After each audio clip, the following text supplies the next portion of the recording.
presidente. Bueno, yo primero quiero decir le quiero decir al señor Llamazares que yo no sabía que usted es un hombre de fe. Alejado, yo le presumí a usted más cerca del materialismo dialéctico histórico, porque solo desde la fe se puede entender esta propuesta que nos trae usted aquí hoy.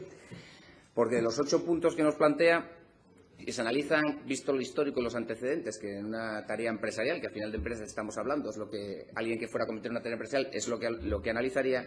Las probabilidades de que esto prospere, señor Llamazares, yo a usted le reconozco la fe, pero yo tengo muy pocas. Tengo muchas dudas, no de que la Cámara nos apoye, que nosotros le vamos a apoyar, y creo que gran parte de la Cámara también, sino de que el Gobierno vaya a hacer algo con esto. Y le explico por qué.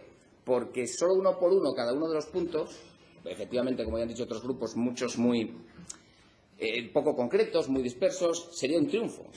Y los 8 a la vez me parece a mí que ya más que en triunfo vamos al milagro, y para el milagro ya se necesita una fe en grado sumo. Solo el octavo punto, que es el de soft computing, después de lo ocurrido con ellos, pensar que una mera declaración de intenciones va a animar al Gobierno a hacer algo, me parece de verdad, por su parte, o mucha fe tiene usted o es muy ingenuo.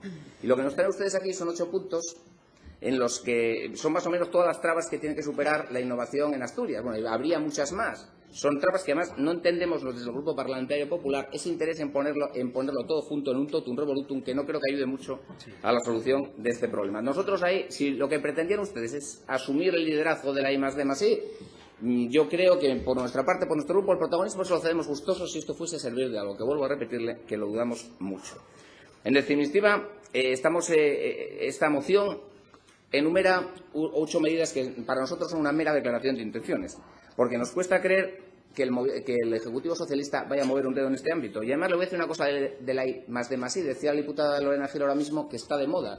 Yo, que normalmente y tengo bastante experiencia en cuestiones de turismo, la comparo con el turismo. O sea, no hay vez que el Gobierno de Asturias no diga que es necesario el turismo ni es necesario la I+D+I, pero cada vez que habla le da menos presupuesto.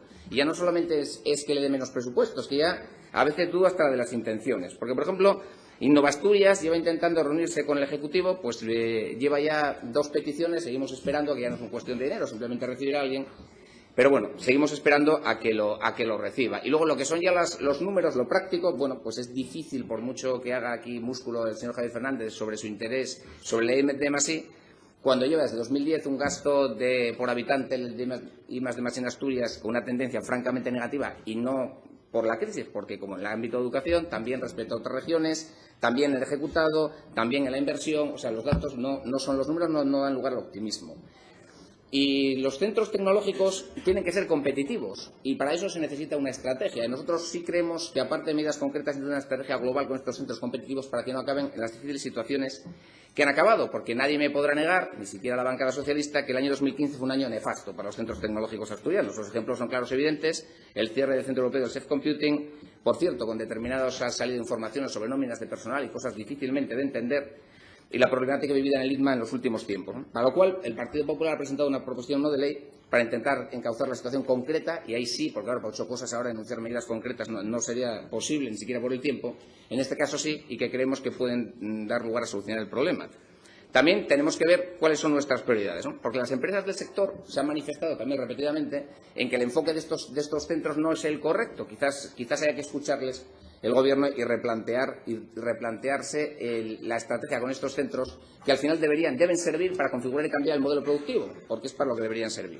Para promover el desarrollo equilibrado y sostenible de la economía regional, atendiendo al territorio y al tamaño de las empresas, que si ustedes también escuchan a los centros, muchas veces el tamaño de estas empresas muy grandes para ser muy rápidas en determinadas cosas y tamaño mediano y no suficientemente ágiles en otras, estos centros sí les podrían servir de mucha ayuda enfocados de otra manera. Hace años también se han dado cuenta por el Partido Popular, y eso es experiencia, solo hay que mirar las cosas, como digo siempre, que funcionan bien, que no solo del dinero. No se puede mantener centros de investigación y desarrollo de dinero público, porque esto está demostrado en la experiencia que no funcionan.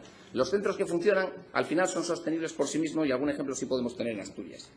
Y bueno, termino diciéndole que vamos a apoyar esta moción, como no podía ser de otra manera, por el compromiso del Grupo Parlamentario Popular con la innovación y el desarrollo es incuestionable.